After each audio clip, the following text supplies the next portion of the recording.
Dear viewers, अस्सलाम वालेकुम। एक नए लेक्चर के साथ मैं आप लोगों को खुशामदीद कहता हूँ। आज का जो हमारा टॉपिक है वो है सिंपल केन्जियन मॉडल।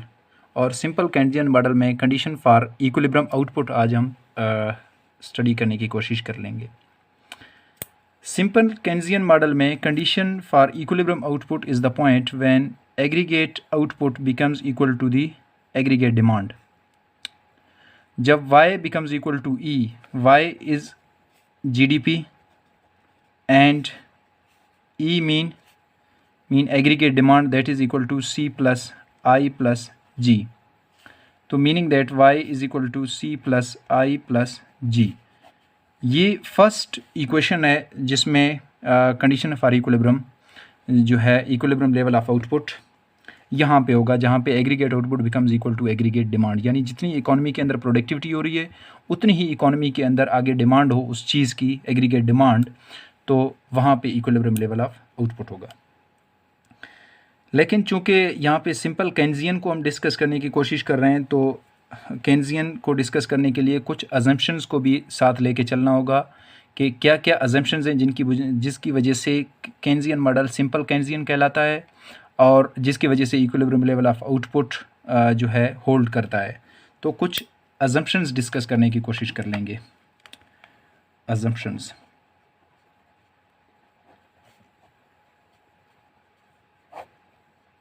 में फर्स्ट अजम्पशन ये है कि it is a closed economy, जिसमें से जो फॉरेन सेक्टर है उसको एक्सक्लूड किया है। Closed economy,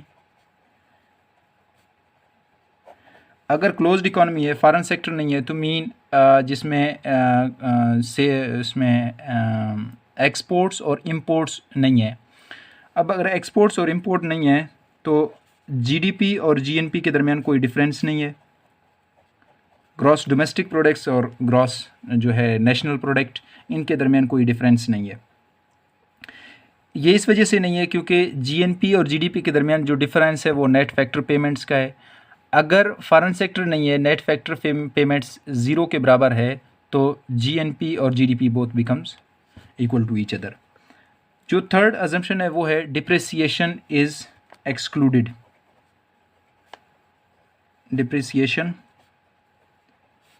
is excluded. Depreciation जिसको वियर एंड टीयर जो है अलाउंसेस भी कहते हैं, डिप्रिसिएशन अलाउंसेस हैं, वो एक्सक्लूड किए हुए हैं। और जीएनपी और एनएनपी के दरमियान जो डिफरेंस है वो डिप्रिसिएशन अलाउंसेस का है कि whenever depreciation allowances are subtracted from GNP then GNP becomes NNP.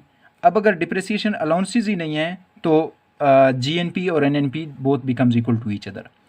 और जीडीपी और जो एनडीपी है उनके दरमियान भी डिफरेंस डिप्रिसिएशन अलाउंसेस का है। ये ग्रॉस डोमेस्टिक प्रोडक्ट है।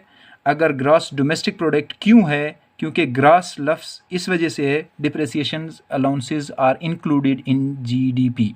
whenever depreciation allowances are subtracted from GDP then GDP becomes NDP, mean net domestic product, NDP। और इसी तरीके से जो जीएनपी एनएनपी के दरमियान डिफरेंस है वो भी डिप्रिसिएशन अलाउंसेस का है।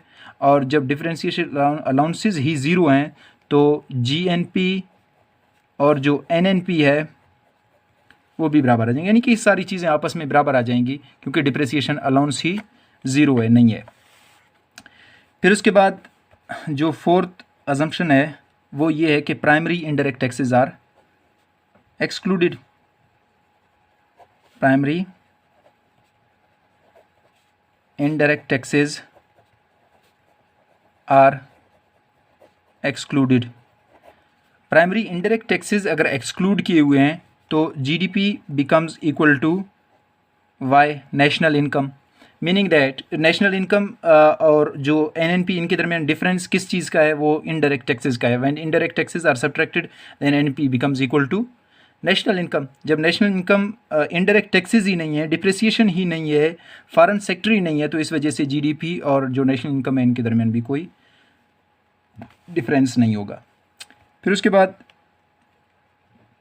चूँकि ये सिंपल केन्जियन है इस वजह से इसके अंदर ये चीज़ें हम एक्सक्लूड करते हैं, जितने भी कम्प्लेक्सिटीज़ हैं वो सारी चीज़ें इसमें से एक्सक्लूड हैं।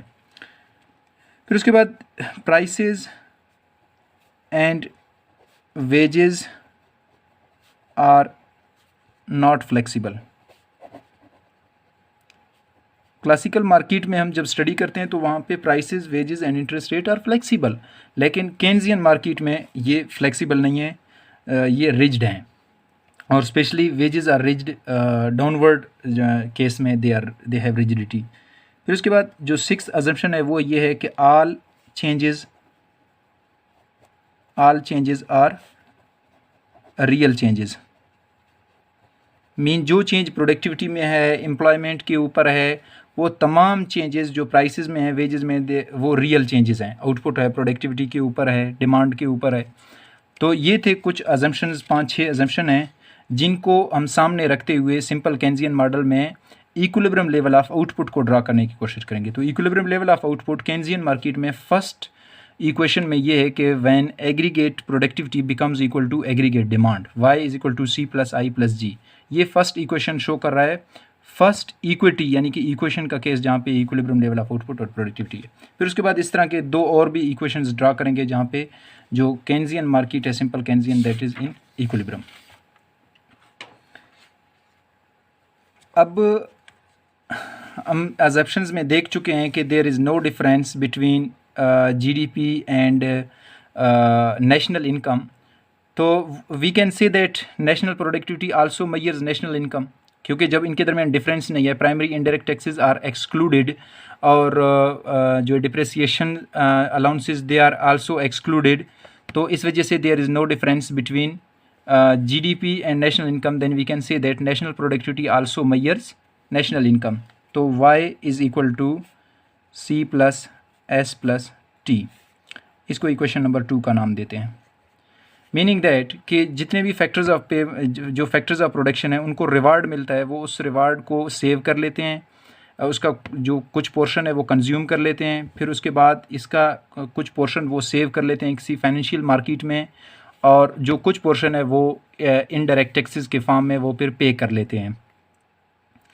अब इक्वेट करें अगर इक्वेशन नंबर 1 को, जहाँ पे y is equal to c plus I plus G है, उसको इक्वेट करें विद इक्वेशन नंबर 2, तो we get c plus I plus G is equal to c plus S plus T.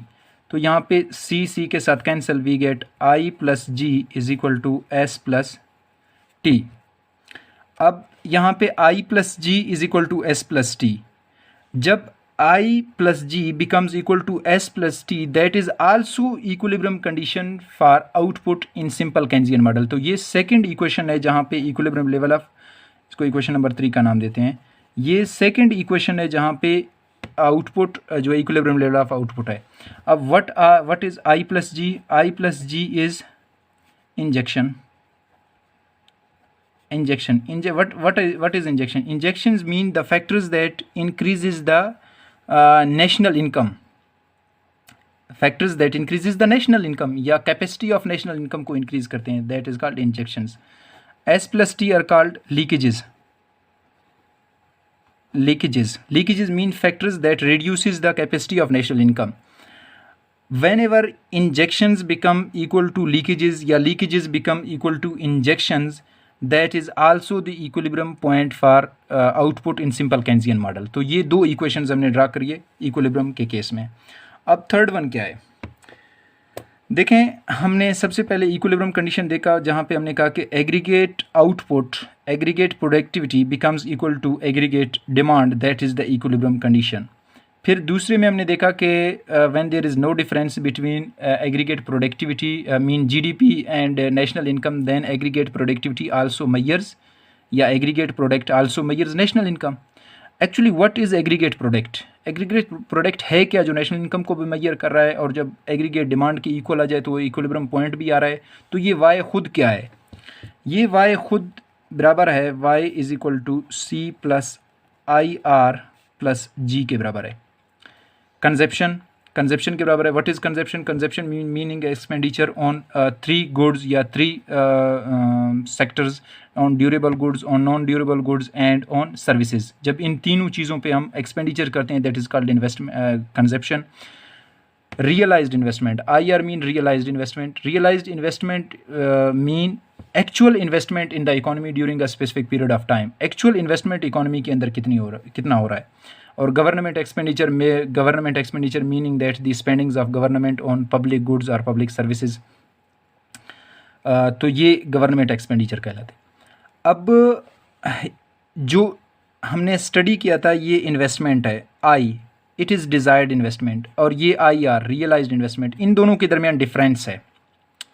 और केन्जियन मार्केट में जब realised investment becomes equal to desired investment, that is the point of equilibrium level of output. और वो कब आएगा, इसको equation number 4 का नाम देते हैं। अब इक्वेटिंग इक्वेशन नंबर 1, और इक्वेशन नंबर 1 हमारे पास क्या है, इक्वेशन नंबर 1 हमारे पास ये है, y is equal to C plus I plus G. When C plus I plus G को इक्वेट करते हैं with C plus I R plus G, तो we get C plus I plus G is equal to C plus I R plus G. यहाँ G के साथ cancel, C के साथ cancel, we get I is equal to I R. ये हमारे पास third equation है जो इक्विलिब्रियम लेवल ऑफ आउटपुट को शो कर रहा है इन सिंपल केन्जियन मॉडल। तो ये 3 इक्वेशंस थे, इसको इक्वेशन नंबर 5 का नाम देता हूँ। ये equation number 1, equation number 3 and equation number 5, these are the equations जो equilibrium level of output and productivity को शो करते हैं इकोनॉमी के अंदर। अब इक्विलिब्रियम लेवल ऑफ आउटपुट को शो करते हैं कि जहाँ पे जो एग्रीगेट प्रोडक्टिविटी और जो एग्रीगेट डिमांड है वो दोनों इक्वल आ जाते हैं इन तीनों इक्वेशंस में। I R mean realised investment, I mean desired investment, desired investment mean कि एक इकोनॉमी के अंदर इन्वेस्टर्स या बिजनेस क्लास वो कितना इन्वेस्ट करना चाहते हैं, इन्वेस्टमेंट की उनकी डिज़ायर कितनी है कि कितनी इन्वेस्टमेंट हो, लेकिन एक्चुअल इन्वेस्टमेंट इकोनॉमी के अंदर कितना इन्वेस्टमेंट एक स्पेसिफिक जो है पीरियड ऑफ टाइम में कितना इन्वेस्टमेंट होता है। तो ये जो रियलाइज्ड है, इसको रियलाइज्ड भी कहते हैं, इसको एक्चुअल भी कहते हैं, और ये डिज़ायर्ड है, ख्वाहिश है उसकी कि इतनी हो। Whenever desired investment becomes equal to realised investment, that is the point for condition for equilibrium level of output in simple Keynesian model. अब अगर इस तरह ये केस ना हो जाए और लेट्स सपोज कि I R is greater than I, meaning that actual investment is greater than desired investment, then what happens? जब IR is greater than I है तो इसका मतलब है कि जो IR है it is related to the productivity, IR production case से एग्रीगेट आउटपुट से है, तो Y is greater than, और ये जो I है it is related to aggregate demand mean E। अब aggregate demand is less then aggregate productivity, economy के अंदर डिमांड चीज़ों की कम है और प्रोडक्शन चीज़ों की ज़्यादा है, तो वो चीज़ें फिर कहाँ जाएंगी इकोनॉमी के अंदर, वो चीज़ें जाएंगी इन्वेंट्रीज़ के अंदर, और inventories is also a type of investment. तो इन्वेंट्रीज़ क्या हो जाएंगे, इन्वेंट्रीज़ पॉजिटिव हो जाएंगे, पॉजिटिव इन्वेंट्रीज़ हो जाएंगे, इन्वेंट्रीज़ इन्वेस्टमेंट। अब इन्वेंट्रीज़ इन्वेस्टमेंट क्या है, इन्वेंट्रीज़ इन्वेस्टमेंट ये है कि एक जो है 3 प्रोडक्ट्स इसमें शामिल हैं, 3 चीज़ें इसमें शामिल हैं इन्वेंट्रीज़ इन्वेस्टमेंट में।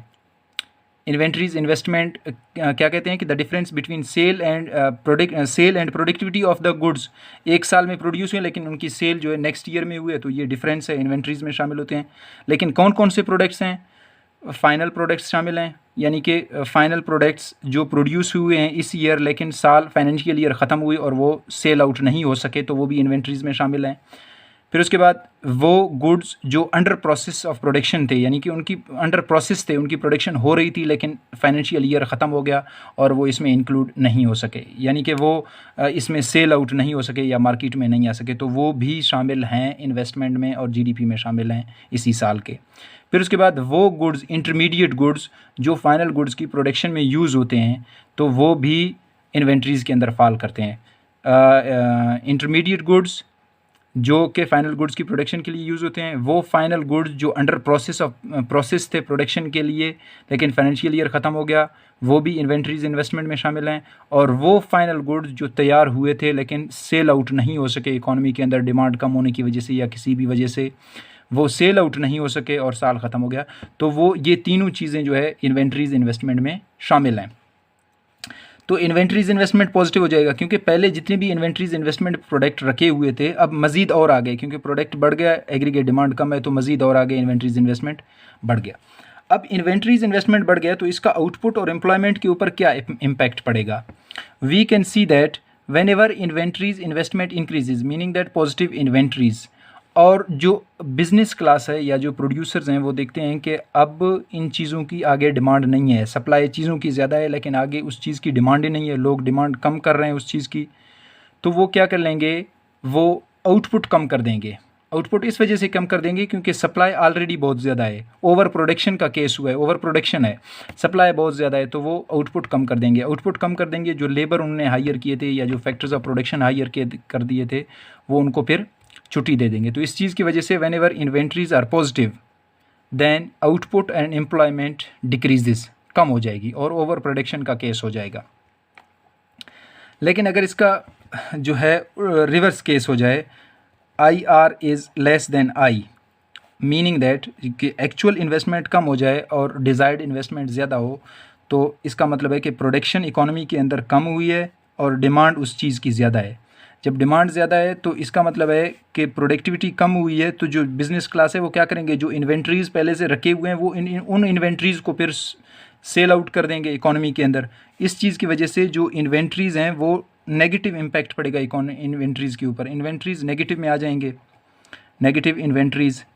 अब जो नेगेटिव इन्वेंट्रीज़ हो जाएंगे तो इससे आउटपुट और एम्प्लॉयमेंट के ऊपर क्या इम्पैक्ट पड़ेगा कि जो बिज़नेस क्लास है या जो प्रोड्यूसर्स हैं वो देखते हैं कि आगे डिमांड चीज़ की बहुत ज़्यादा है, हमारी प्रोडक्शन कम है, तो इस चीज़ को सोचते हुए वो उस चीज़ की प्रोडक्शन इंक्रीज़ कर देंगे। प्रोडक्शन इंक्रीज़ करने के लिए वो मज़ीद लेबर हायर कर लेंगे, और जब लेबर हायर करेंगे तो एम्प्लॉयमेंट बढ़ जाएगा और प्रोडक्शन जो है आउटपुट इकॉनमी के अंदर बढ़ जाएगा, ताकि एग्रीगेट डिमांड और जो एग्रीगेट आउटपुट है वो दोनों इक्वल हो सकें। तो इस चीज़ की वजह से एम्प्लॉयमेंट भी बढ़ रही है और एग्रीगेट जो आउटपुट है इकॉनमी के अंदर वो भी बढ़ रही है। तो नेगेटिव इन्वेंट्रीज़ के केस में एग्रीगेट आउटपुट और जो एम्प्लॉयमेंट है वो इंक्रीज़ कर जाता है, जबकि पॉजिटिव इन्वेंट्रीज़ के केस में इसका रिवर्स केस है। तो इस केस में हमने देखा कि जो सिंपल केन्जियन मॉडल है उसमें 3 इक्वेशंस में हमने देखा है कि कैसे इक्विलिब्रियम पॉइंट हो जाएगा, इक्विलिब्रियम लेवल ऑफ आउटपुट हो जाएगा। और इसके अलावा जो है यहाँ पे हम डिफरेंसेस भी देख सकते हैं between Keynesian and classical model. Classical में prices are flexible, wages and interest rate are flexible, जबकि केन्जियन में वो रिजिड हैं, फ्लेक्सिबल नहीं है। क्लासिकल मार्केट में there is no role of government, जबकि केन्जियन के नज़दीक रोल ऑफ गवर्नमेंट जो है बहुत नेसेसरी है, बहुत ज़रूरी है। और इसके अलावा जो है हमने देखा कि क्लासिकल एम्फसाइज़ करता है उन इंटरेस्ट रेट के ऊपर कि interest rate plays an important role in equilibrium of output and productivity, लेकिन केन्जियन मार्केट में inventories play an important role, inventories बहुत अहम रोल अदा करते हैं आउटपुट जो है आउटपुट और एम्प्लॉयमेंट के केस में और प्रोडक्शन के केस में। तो इसके अलावा और भी काफ़ी डिफरेंसेस हैं, जैसे कि क्लासिकल मार्केट में एग्रीगेट सप्लाई जो है, एग्रीगेट सप्लाई को बहुत यानी कि जो है एम्फसाइज़ किया गया था कि aggregate supply is the factor that determine the output and employment, whereas in Keynesian market में एग्रीगेट डिमांड के ऊपर काफ़ी ज़्यादा एम्फसाइज़ किया गया है कि एग्रीगेट डिमांड ही है इकोनॉमी के अंदर जो बहुत अहम रोल जो है पे करता है। तो काफ़ी ज़्यादा डिफरेंसेस देखने को मिलते हैं इन दोनों के दरमियान। तो this was all about for today. इंशाल्लाह नेक्स्ट लेक्चर के साथ एक और दिन एक नेक्स्ट लेक्चर के साथ मिलेंगे, तो तब तक मुझे दीजिए इजाज़त। अल्लाह निगहबान।